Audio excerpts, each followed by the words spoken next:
কৃষ্ণ কৃষ্ণ শুধু শ্রী কৃষ্ণ। ভগবানকে সেবা করব এটা যদি কোনো মানুষ চিন্তা করেন, সেবার হাজার পথ রয়েছে। কেউ যদি মনে করে যে আমি সংসারকে বেশি ভালোবাসি, সেইখানেও ভগবানকে সংসারের মাধ্যম দিয়েই কিন্তু সেবা করা যায়। একটা বদ্ধ সংসারী মানুষ যদি হয়, একেবারে জীবনের সমস্ত কিছুটাই সংসারে ঢেলে দিয়েছে, এমন মানুষ যদি মনে করে যে আমি তো সংসারকে বেশি ভালোবাসি, সেই জন্য আমার দ্বারা হয়তো ভগবানের সেবা করা সম্ভব নয়, কিন্তু এই ক্ষেত্রে বলছে যে না, তুমি যদি পরিপূর্ণ সংসারী হতে পারো, তাহলে তোমার দ্বারা ভগবানের সেবা অতি সহজেই হয়। তার কারণটি একটু ছোট্ট করে বলি। নারদ মুনিকে পরিষ্কার করে জানিয়ে দিয়েছিলেন সাক্ষাৎ পরম ব্রহ্ম ভগবান বিষ্ণু। তিনি বলেছিলেন যে হে নারদ, যারা গৃহত্যাগী হয়ে আমার চরণ চিন্তা করেন, তার জন্য আমি খুশি হই। কেউ যদি সংসার ছেড়ে দিয়ে সারাটা জীবন আমার চরণ সেবা করে, আমি তার জন্য খুশি হই। কেউ যদি গৃহ ছেড়ে দিয়ে, সংসার ছেড়ে দিয়ে, মায়া ছেড়ে দিয়ে, ভালোবাসা বলতে যদি কিছু থাকে, একমাত্র আমার যুগল চরণকেই ভালোবাসার শ্রেষ্ঠ সম্পদ বলে মনে করেন, তাহলে আমি তাকে বেশি ভালোবাসি। কিন্তু আরেকটি কথা বললেন, কিন্তু কেউ যদি সংসারের মধ্য থেকেই যদি আমার কিঞ্চিত চরণের চিন্তা করেন, আমি তার থেকে বেশি খুশি হই সেই সংসারী মানুষের তবে একটা কথা পরিষ্কার, যে সংসার মাঝখানে থেকেও গোবিন্দকে পাওয়া, সংসারের মাঝখানে নিজেকে মাখামাখি করে রেখেও গোবিন্দের চরণ পাওয়া, এটা যদি কেউ ভাবতে হয়, তাহলে কিন্তু তিনটে জিনিসের দিকে খেয়াল রাখতে হবে। বলেছেন যে একটা পূর্ণ সংসারী, পবিত্র সংসারী মানুষ, তার মধ্যে তিনটে গুণ কিন্তু থাকবেই থাকবে। এক নম্বর হচ্ছে সব থেকে বড় যেটা আমাদের থাকার দরকার, যে একটা বদ্ধ সংসারী মানুষের প্রথম গুণ যেটা থাকবে, সেটা হলো সৎ এবং সামাজিকতা। সংসারী মানুষের যদি সততা ঠিক থাকে, আর চরিত্রটা যদি পরিষ্কার থাকে, আর সংসারের মাঝখানে যদি কর্তব্য পরায়ণ হতে পারেন, এই তিনটি গুণ যদি একটা মানুষের মধ্যে থাকে, তাহলে কিন্তু আলাদা করে ভগবান ভগবান করে কাঁদার কোনো প্রয়োজন হয় না। সৎ এবং সামাজিকতা, আর দুই হচ্ছে কর্তব্য পরায়ণ, আর তিন নম্বর হচ্ছে চরিত্রবান। এবার এই তিনটে জিনিসের বিশ্লেষণ যদি আপনি নিজে থেকে বিচার করে দেখেন, যার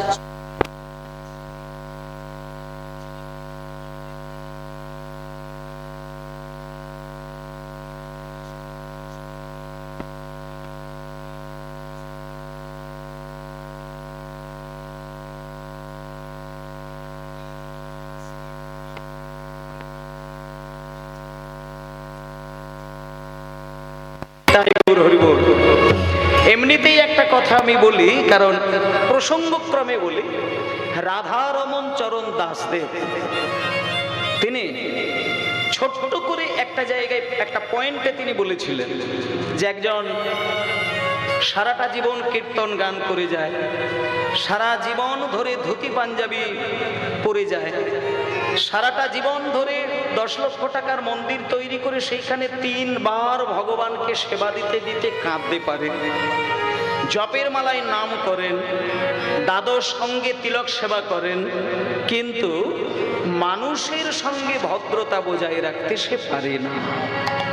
বাকি সবকিছু করেন, মন্দির করেছে, তিলক সেবা করেছে, ধুতি পাঞ্জাবি পরেছে, হ্যাঁ, সময় সময়ে জপের মালায় নাম করেন, বছরে 10 বার তীর্থে বেড়াতে যায়, মথুরা, বৃন্দাবন, দ্বারকা, মথুরা, যে কোনো জায়গায় যেতে পারে, কিন্তু মানুষের সঙ্গে ভদ্রতা বজায় রাখতে পারে না। এই ক্ষেত্রে বললেন যে শোনো, এই মানুষের থেকে যিনি তিলক সেবা করেন না, ধুতি পাঞ্জাবি পরে না, মন্দিরে গিয়ে হা কৃষ্ণ বলে কাঁদতেও পারে না, কিন্তু মানুষের সঙ্গে ভদ্রতা বজায় রাখতে সে চিরকাল দেখিয়ে এসেছেন। বলছি এই মানুষের থেকে সেই মানুষটা সম্মানীয় হতে পারেন না। কারণ মানুষের সব থেকে বড় পরিচয় হলো মানবিক গুণ সম্পন্ন একটা আদর্শ মানুষ। কারণ এই যে চৈতন্যদেব আজকে কীর্তন গান এনেছেন, সারা বিশ্বব্যাপী কীর্তন গানের প্রচার, এর মাধ্যম দিয়ে কি শিক্ষা দেয়? কি শিক্ষা দেয়? চৈতন্যদেব জন্মগ্রহণ করে তিনি যে তার পাণ্ডিত্যটাকে তার কীর্তন গানের মধ্যে ছড়িয়ে দিয়েছেন, তার উদ্দেশ্য কিন্তু হরি হরি বলে কাঁদা নয়। চৈতন্যদেবের আদর্শ কিন্তু গলা ভর্তি করে তুলসী মালা নিয়ে হা কৃষ্ণ বলে কান্নাকাটি করার নয়। চৈতন্যদেবের মূল কথা হলো একটা আদর্শ মানুষ তৈরি হয়ে পৃথিবীর বুকে বিচরণ করা। শ্রী গুরু নিতাই গৌর হরি। একটা সৎ মানুষের জন্য কোনোদিন আলাদা করে কৃষ্ণ বলে কাঁদার জন্য কাঁদতে হয় না। আপনি মন্দিরে গিয়ে জোর করে কাঁদবেন, দরকার নেই। ভদ্রলোককে কাঁদতে শেখাতে লাগে না। যে ভদ্র হয়, যে ভক্ত হয়, যে সৎ ব্যক্তি হয়, সে মন্দিরে বসে হাত জোড় করে তার নাম করলেই তার অজান্তেই চোখ থেকে ছলছল করে জল গড়িয়ে যায়। আর অভদ্র ব্যক্তিকে চেষ্টা করলেও মায়া কান্না কাঁদতে পারে, কিন্তু কৃষ্ণ প্রেমের কান্না এ জীবনে সে কোনোদিন কাঁদতে পারে না। এগুলোই প্র্যাকটিক্যাল। ভেতরে যদি পাপের বোঝা তৈরি থাকে, আপনি জোর করে তাকে কৃষ্ণ বলিয়ে কাঁদাতে পারবেন না, কিন্তু মায়ার কথা মনে করিয়ে দিয়ে কিন্তু কাঁদাতে পারবেন। তাই জন্য একটা কথা বলেছে যে এই চামড়ার চোখে দুই রকমের জল গড়িয়ে যায়, একটা হলো মায়া কান্না আর একটি হলো প্রেমের কান্না। কেউ যদি মন্দিরে গিয়ে কাঁদে, সেই চোখের জল যথেষ্ট পরিমাণে যদি গরম জল হয় এবং সেই চোখের জলটা যদি নোনতা স্বাদের হয়, তাহলে 100 ভাগ পরিষ্কার তার সংসারের কোনো যন্ত্রণা তাকে কাঁদিয়ে দিয়েছে। ভগবানকে ভালোবেসে সে কাঁদেনি। আর যেদিনকে সবকিছু ভুলে গিয়ে কেবল কৃষ্ণের চরণকে ভালোবেসে বুকে জড়িয়ে ধরে কাঁদবে, সেদিন তার চোখের জল বরফের থেকে ঠান্ডা জল হবে। আর ভগবানের নামের জল কোনো স্বাদ হবে না। ভগবানের কৃষ্ণ প্রেমের জল, মায়া কান্না বাদে যে জল বিগলিত হয়, সেটা কোনোদিন নোনতা স্বাদের হয় না, তার কোনো স্বাদ থাকে না। সেদিন জানবেন আপনি এতদিন ধরে কৃষ্ণকে ভালোবাসলেন বটে, এই এতদিনে আপনি আসল প্রেমের কান্নাটা কাঁদতে পারলেন। এটা হে গৌর প্রেমানন্দে হরি বল হরি বল। তাই জন্য মানুষের কাছে সবথেকে বড় পরিচয় হচ্ছে একজন ধার্মিক হওয়া। এই যে ধর্ম সম্মেলন আজকে এই দাদা করেছেন, এই গ্রামের মানুষজন করেছেন, এটা হচ্ছে ধর্ম সম্মেলন। এই ধর্ম সম্মেলন বাংলার মাটিতে সবার আগে যেই জায়গায় হয়েছিল, সেই কথাটা আজকে আমি বলবো একটু পরে। কিন্তু ধর্ম সম্মেলনের মধ্য দিয়ে মানুষকে সচেতন হয়ে নিজ দায়িত্বে চিন্তা করার দরকার যে ধর্ম সম্মেলনের মূল অর্থটা কিন্তু ওই একটা আভরণ দিয়ে বৈষ্ণব সাজার কৌশল নয়, আচরণ দিয়ে ভগবানের কথা চিন্তা করার কৌশল। আভরণ আচরণ দুটো জিনিস এক নয়। দেবাদিদেব মহাদেব বলেছেন যে তুমি আমাকে দেখে কৃষ্ণ ভজন শেখো। আমি সারা জীবন কৃষ্ণ বলে বলে আছাড় খাই, কিন্তু আমার গলায় তুলসী মালা দেখতে পাবে না। আমি সারাটা জীবন কৃষ্ণ বলে পাগলের মতো কাঁদি, কিন্তু আমি তিলক সেবা করি না। আমি সারা জীবন কৃষ্ণ বলে কাঁদি, কিন্তু আমি ধুতি পাঞ্জাবি পরি না, বাঘের ছাল পরে ঘুরে বেড়াই। আমি হা কৃষ্ণ বলে কেঁদে কেঁদে কখনো কখনো পাগল হয়ে যায়, কিন্তু চন্দন গায়ে মাখি না, চিতার ছাই ভস্য মেখে ঘুরে বেড়াই। তবুও কিন্তু আমি পরম বৈষ্ণব। কেন না, তিনি আভরণে বৈষ্ণব নন, তিনি আচরণে বৈষ্ণব। নিতাই গৌর হরি বল। তাই এই যে আচরণ, এই যে আদর্শ, যে আমি মানুষ, আমার পাশবিক গুণ থাকলে হবে না, আমাকে থাকতে হবে দুটো গুণ। এক হচ্ছে মানবিক গুণ, আর নচেত সবার উপরে যেটা থাকার দরকার সেটা হলো দৈবিক গুণ। এখন কোনো মানুষের মধ্যে যদি দৈবিক গুণটা কোনোভাবেই না আসে, মানবিক গুণটা যদি কোনোভাবেই তার হৃদয়ে জেগে না ওঠে, বারবার যদি পাশবিক গুণটা জেগে ওঠে, তাহলে সেখানে সমাজ টিকতে পারে না। সমাজ তৈরি হতে পারে না। আপনি শুধু ওই ইটের উপরে ইট সাজিয়ে দিলে একটা ইটের পাঁজা তৈরি হবে, কিন্তু শক্ত দেওয়াল তৈরি হবে না। শক্ত দেওয়াল তৈরি করতে গেলে প্রত্যেকটা ইটের মাঝখানে একটু করে সিমেন্ট বালি দিয়ে মশলা সাজাতে হবে। তেমন সমাজে শুধু মানুষকে দাঁড় করিয়ে দিলে সমাজ তৈরি হয় না। অতি অল্প সময়ের জন্য আঘাতে সমাজ ভেঙে যায়।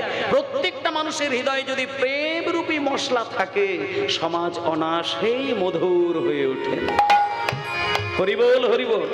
আজকে সারা বাংলায়, সারা দেশ, সারা বিশ্বব্যাপী যে যন্ত্রণায় ভুগছে, কয়েকদিনের ঘটনা, সেই যন্ত্রণাটা শুধু একটা জিনিসের অভাবে, সেটা হলো মানবিক গুণ হৃদয়ের মধ্যে কিঞ্চিত লেশমাত্র তার নেই। তাই তিনি পশুর কাজ করতে গেলে বেশি নিজেকে আনন্দ বোধ করেন। কিন্তু যে ব্যক্তি মানবিক গুণ দিয়ে নিজের আনন্দটাকে বোঝেন, সে পশুর আচরণ নিজের মধ্যে আনতে পারেন না। আর যিনি দৈবিক গুণটাকে জাগিয়ে দেয়, সে তো নিজের সুখের কথাই ভুলে যায়। সে তো সমাজের মানুষের আনন্দ দেখলে পরে তবে সে নিজে আনন্দ পায়। দু ধরনের মানুষ থাকে। যে মানুষ তার মানবিক গুণটাকে জাগিয়ে রাখে, সে নিজের সুখের কথা আর সমাজের সুখের কথা দুটো দিকেই ব্যালেন্স করতে পারে। কিন্তু যে মানুষটা কেবলমাত্র দৈবিক গুণটাকে রক্ষা পেয়েছে, তাহলে দেখা যাবে সে নিজের কথা ভুলে গিয়ে সারাটা জীবন মানুষের কল্যাণের কথা চিন্তা করে। তাহলে এই যে চৈতন্যদেব, তিনি কি শিখিয়েছেন? তিনি একটা জিনিস শিখিয়েছেন, যে তোমরা দৈবিক গুণের অধিকারী হও আর সারা বিশ্বের মানুষকে পরমানন্দের সাগরে অনায়াসে ডুবিয়ে দাও।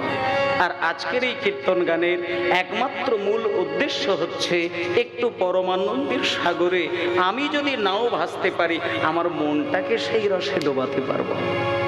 মন আর বুদ্ধি এই দুটোকে যদি কেউ নিজ দায়িত্বে পরিচালনা করতে পারেন, আমি অন্তত গ্যারেন্টি দিয়ে বলতে পারি সেই মানুষ কোনোদিন অমানুষ হতে পারে।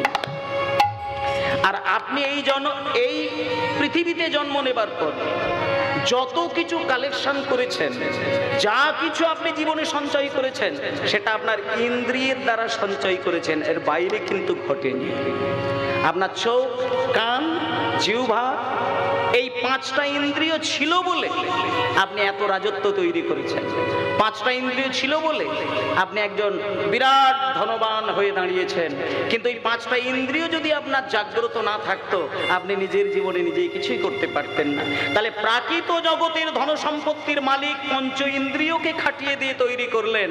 কিন্তু চৈতন্যদেব বললেন যে এই পঞ্চ ইন্দ্রিয়কে এমন ভাবে তুমি কাজে লাগাও যেটা প্রাকৃত জগতের ধন সম্পত্তির মালিক নয়, অপ্রাকৃত জগতের ধন সম্পত্তির মালিক হতে পারবে। এটাই গৌর হরিবোল হরিবোল হরিবোল। তাই সবাই মিলে সেই অপ্রাকৃত ধন, সেটা পাবার জন্য ছোট্ট করে একটুখানি একটা গানের মধ্য দিয়ে অতি সংক্ষিপ্ত আকারে একজন ভক্তের ঘটনা মন দিয়ে শুনবো। কিন্তু একটা কথা আমি বলি, প্রথমেও বলবো শেষেও বলবো, যে কীর্তন গান নিছক একটা আনন্দ দেবার গান বাজনা নয়।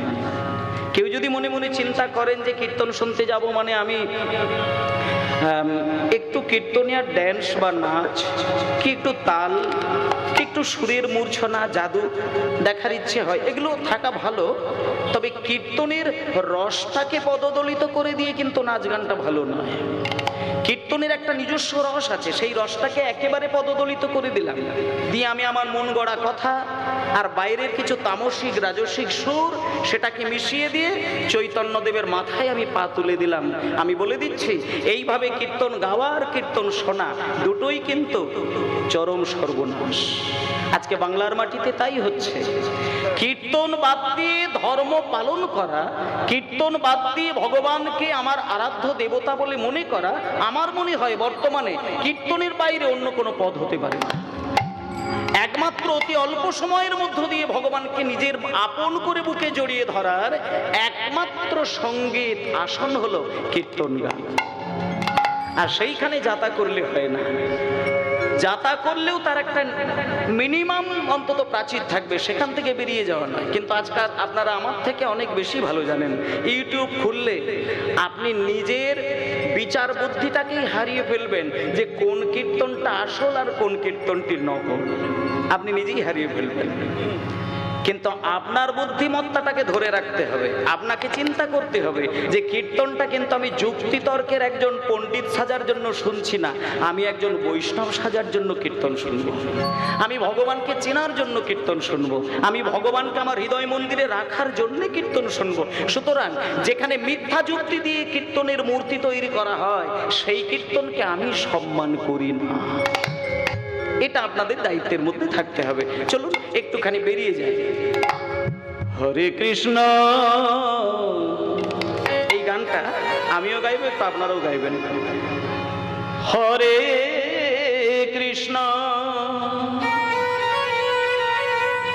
কৃষ্ণ কৃষ্ণ হরে হরে,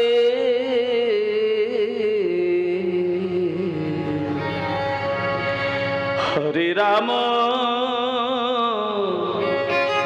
হরে রাম, রাম রাম হরে হরে। নিতাই গৌর হরি হরি বল। কৃষ্ণ হরে কৃষ্ণ কৃষ্ণ কৃষ্ণ হরে হরে,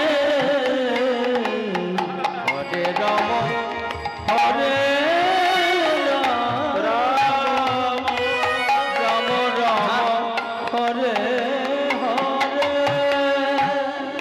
হরে কৃষ্ণ হরে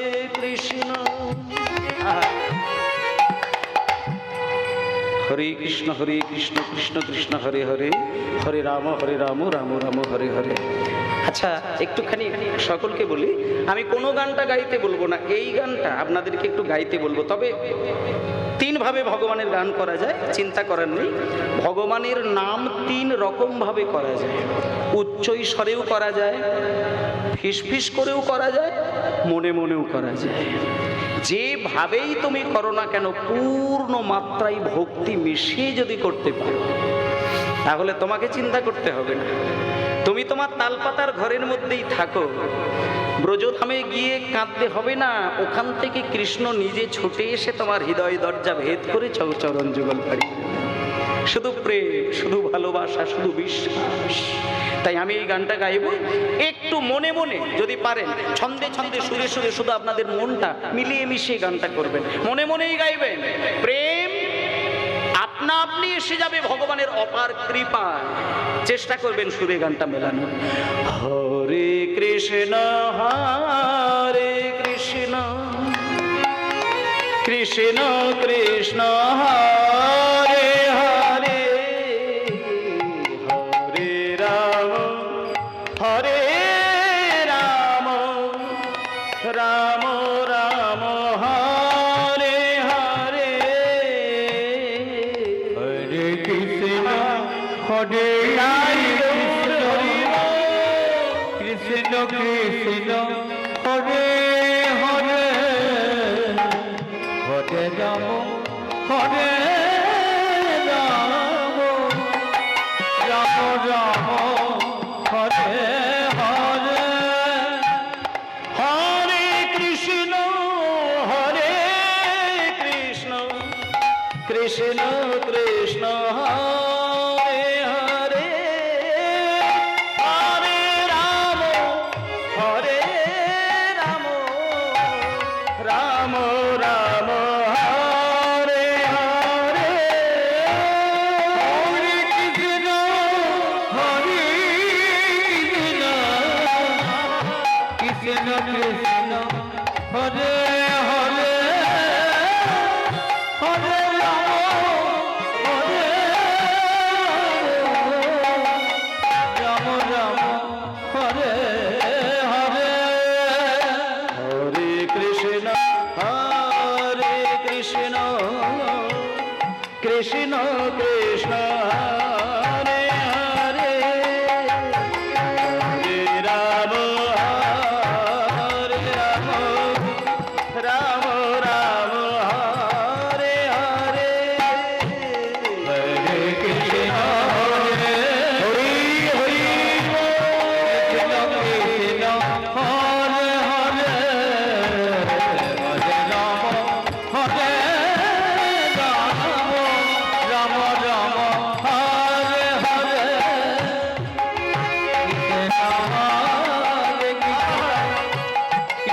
কৃষ্ণ